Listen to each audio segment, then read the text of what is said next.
તો નાચે સાત ગુરુ તો મોટામાં મોટો ગણ્યો અને ગુરુ તણો મહિમા ઈશ્વર ઓળખાવે નહીં તો ગુરુ કરે શું થાય સદગુરુ મહારાજ। આજનું ભજન કરમસિંહભાઈ તરફથી આપણને મળ્યું છે। પૂજ્ય પુરીબા પણ આપણી વચ્ચે ઉપસ્થિત છે। ખરેખર ધન્યવાદ છે આ ગતને કે પુરીભાઈ આપણને આ ભજનની અંદર આપણને દર્શનનો લાવો આપ્યો છે। કે સંતોની બલિહારી છે કે જે વાત જેના થકી આપણને મળે છે એ આજ સુધી આપણને હજી આપણા સાનિધ્યમાં આવે એટલે એમ થાય કે જ્યાંથી સૂરજ ઉગ્યો છે એ આપણા સુધી જે પ્રકાશ આપે છે કે ગુરુ મહારાજ જે શબ્દો આપણને આપ્યા છે પણ જ્યાં સુધી આપણું ભિખારીપણું નહીં જાય ને ત્યાં સુધી જ્ઞાન આપણને નક્કી નથી થવાનું। ભિખારીપણું કેમ નથી જતું? આ હાસુ આ હાસુ આ હાસુ લાલજી મહારાજે તો 3.5 કલાકની અંદર આપણને આરપાર ઉતારી દીધા છે, કાંઈ કમી નથી રાખી। બરાબર કે આપણે સંત અને રાજામાં અંત કેટલો હોય, અંતર કેટલું છે? હમણાં મહારાજે વાત કરી ને પણ ગુરુ મહારાજે આપણે બધું વાપી દીધું, આપણે એને વાપી દીધું તન મન ધન અને શેષ, પછી કાંઈ વધતું જ નથી પોતા સિવાય। બરાબર પછી અંતકરણે નથી વધતું ત્યાં પાછળ ગુરુ મહારાજ આદિ ગુરુ મહારાજ હાંપ્યા પછી। બરાબર પછી ગુરુ મહારાજના શબ્દે આપતું મુખે જો બોલીને તો બધું આવે। આંખ પણ ગુરુ મહારાજની છે, કાન પણ ગુરુ મહારાજના છે। જો આ શબ્દ હાલે ને તો એને કાંઈ નથી કરવું પડે, તો આપણે હેઠા ઉતરી જાય ને એટલે બધું આપણને મન બુદ્ધિ ચિત્ર અહંકાર બધું નડે। સદગુરુ મહારાજ તો આપણને છેલ્લી ભૂમિકા લઈ ગયા, તુરિયા તીતા સબજગ જીતા સતમત પુરાણ મતવાલા, તો આપણે હેઠા કામ ઉતરી જાય? ક્યાંક ક્યાંક કરવું પડશે એટલે આપણે હેઠા ઉતરી જાય। એક વખત રાજા અંબાડી પર થઈ અને નગર ચર્ચા કરવા નીકળ્યા હતા। એમાં પ્રધાનો બધા હારે હતા। એમાં રસ્તામાં એક સંત હામા મળ્યા। અંબાડી ચલાતો થઈને કીધું ભાઈ તું હાથીને ઉભો રાખ। હાથીને ઉભો રાખી અને રાજા નીચે ઉતરી ગયા અને સંતને દંડવત પ્રણામ કર્યા। એના પ્રધાને કીધું કે મહારાજ આમ કેમ?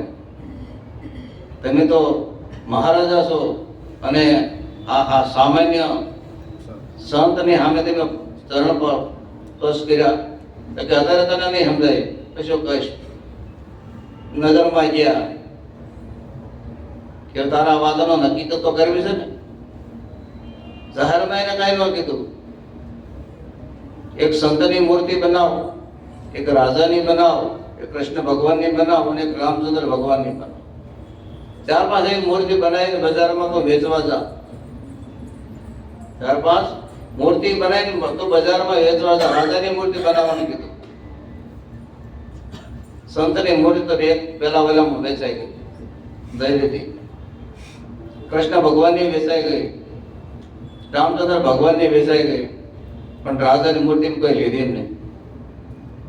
રાજાની મૂર્તિ કોઈ લીધી નહીં, બહુ ભર્યા, કોઈ લીધી નહીં। પાછા નગરની અંદર પાછા આવ્યા। રાજાને કે આ મૂર્તિ તમારી ન વેચાણી, કે કાલ ફરીને જા બજારમાં ગયા કે એમને આપી દેજે પણ તો વેચી ના આવજે। એમને આપી દેજે કોઈ લેતો કે મહારાજ એમનું મેં કોઈ નથી લેતો, કારણ આ તો રોજ હામાં મળે। પણ સંતો જે છે સંત પડે પરમારથી શીતળ આંખો આમ થપન બુજાવે ઓર કી દે દે આપનો। આ સંતની આ બલિહારી છે અને સંતને ઓળખવા હોય તો પહેલા આપણે સંત બનવું પડે. સંતને ઓળખવા માટે આપણે સંત બનવું પડે. તો સંત બનવા માટે શું કરવું પડે? આપણે બધા ગયા છીએ ગુરુ મહારાજને શરણે, કે નહીં? આપણે બધા ગુરુ મહારાજ શરણે ગયા છીએ અને આપણે હાજા માનવ બને છે. કામ, ક્રોધ, લોભ, મદ, મોહ, ઈર્ષા, ચોરી, દારૂ, જુગાર, માસા અને ઉચ્ચાર, આ બધી નિર્ણયથી હટી જવી પડે. ચોરી, દારૂ, જુગાર, માસા અને ઉચ્ચાર, આ વસ્તુ જવાની નથી, પણ એને દ્રષ્ટિ બદલવાની છે. ચોરી તનથી થાય, મનથી થાય, ધનથી થાય. દારૂ એક નશો છે, પણ અહમનો નશો, જ્ઞાનનો નશો. કારણ કે હાથભાઈની નકલ ગુરુ મહારાજ છે એટલા માટે લઈ લીધું છે. જે કાંઈ ભર્યું તો હાથભાઈની નકલમાં જ હતું, એટલે આમ મિત્રો ભાળ હરવો થઈ જાય ગુરુ મહારાજ. એટલા માટે લીધું કે જેથી આ ખાલી થઈ જાય ને તો આમાં કંઈ બીજું આવે, નકર બીજું કઈ જરૂર નથી. અને સંતોનું પ્રમાણ છે, તન મન ધન જેણે ગુરુજીને અર્પ્યા રે, ધન રે નિજારી નરને નાથ.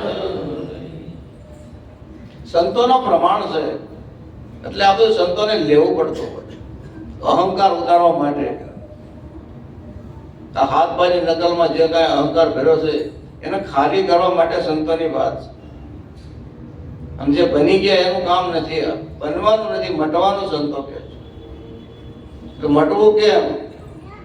જે કાંઈ છે મારા ગુરુ મહારાજનો આ ભાવ પકડાય તો, જો બીજો ભાવ પકડાઈ ગયો તો અહમનું ઊંટિયું મને તમને જવાનું જ નથી. કારણ કે ઊંટિયું મટાડવા માટે આ ભજન છે.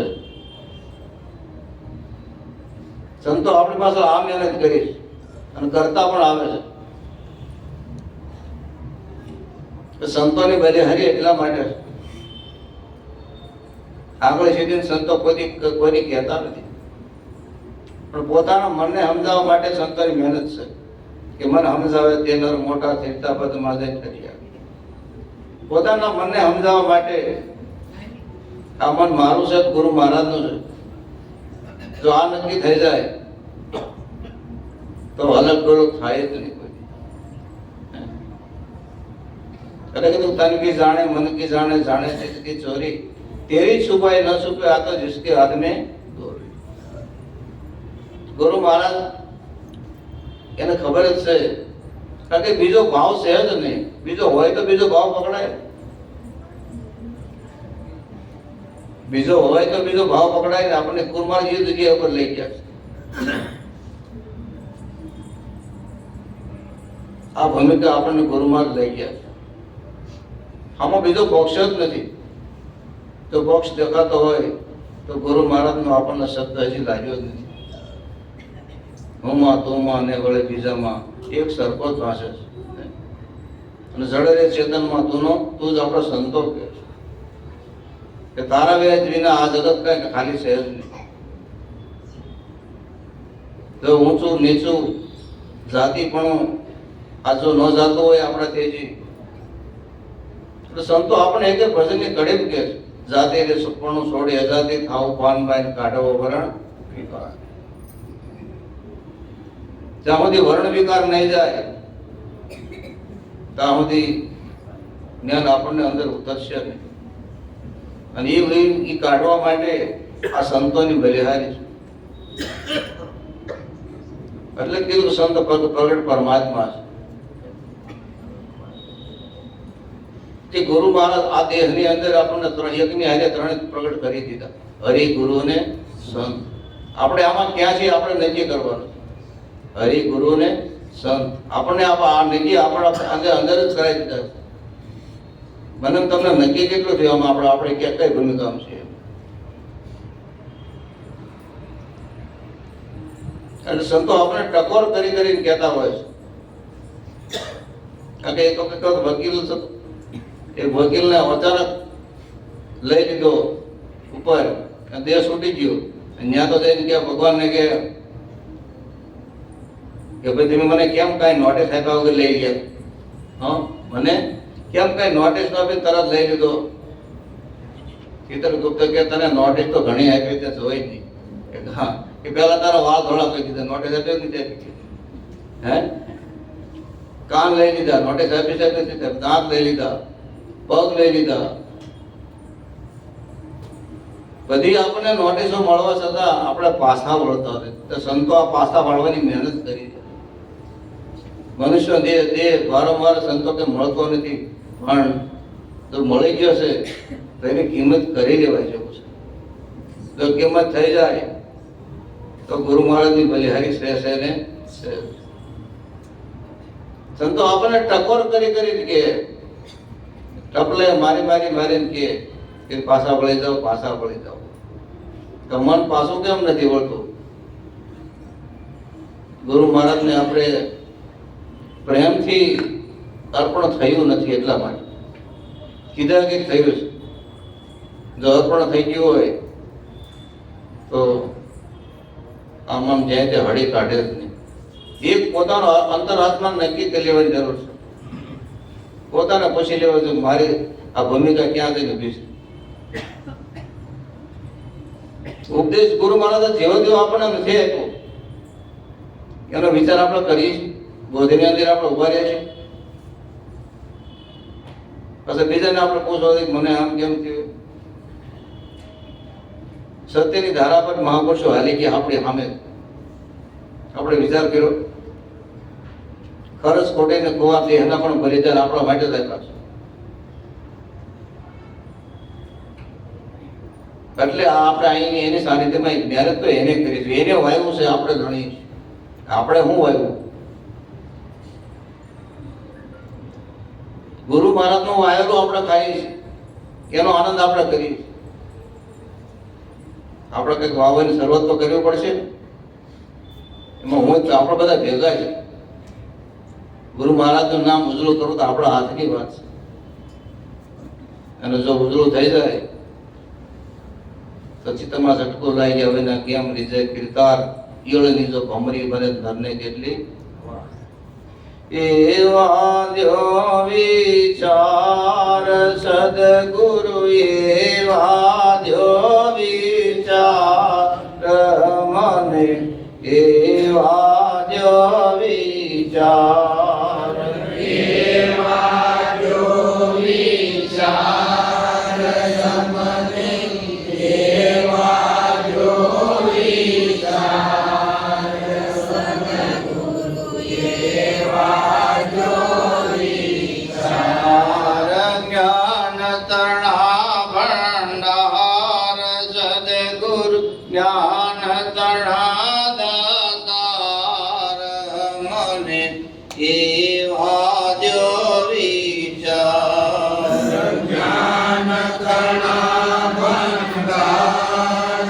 સદગુરુ જ્ઞાન તણા દાતાર મને એવા જો વિચાર શુદ્ધ સ્વરૂપ છે અમારું હવે કદી નો આવો જાઓ શુદ્ધ સ્વરૂપ છે અમારું હવે કદી ના આવો જાઓ નામ નિરંતર બિન બ્રહ્માંડ ને પાર મને એવા જો વિચાર નામ નિરંતર બિન બ્રહ્માંડ ને પાર મને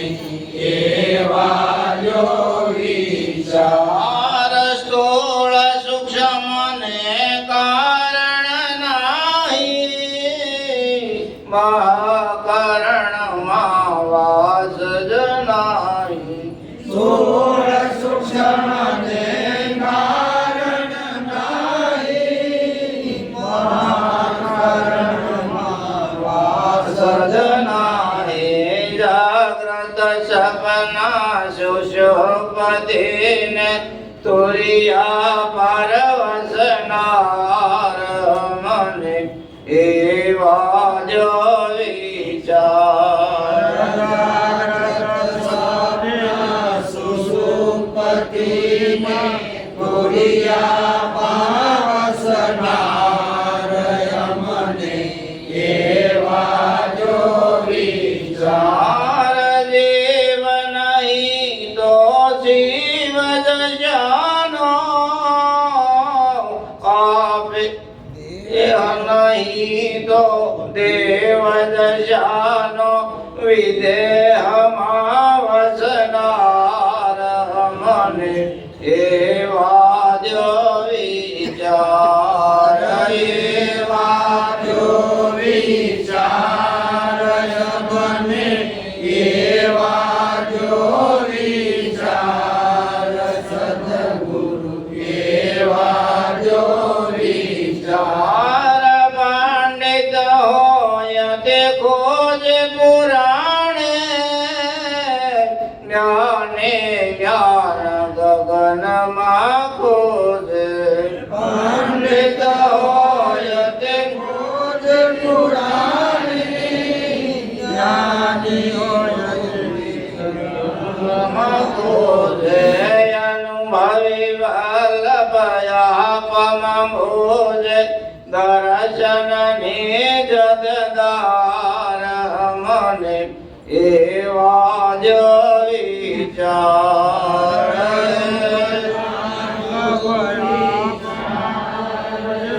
દર્શન જગદાર મને એવા જો વિચાર એવા જ વિચાર સદગુરુ એવા જ વિચાર મને એવા જ વિચાર એવા જો વિચાર મને એવા જો વિચાર સદગુરુ એવા જો વિચાર જ્ઞાન તણા ભંડાર સદગુરુ જ્ઞાન તણા દાતાર મને એવા જ વિચાર જ્ઞાન તણા ભંડાર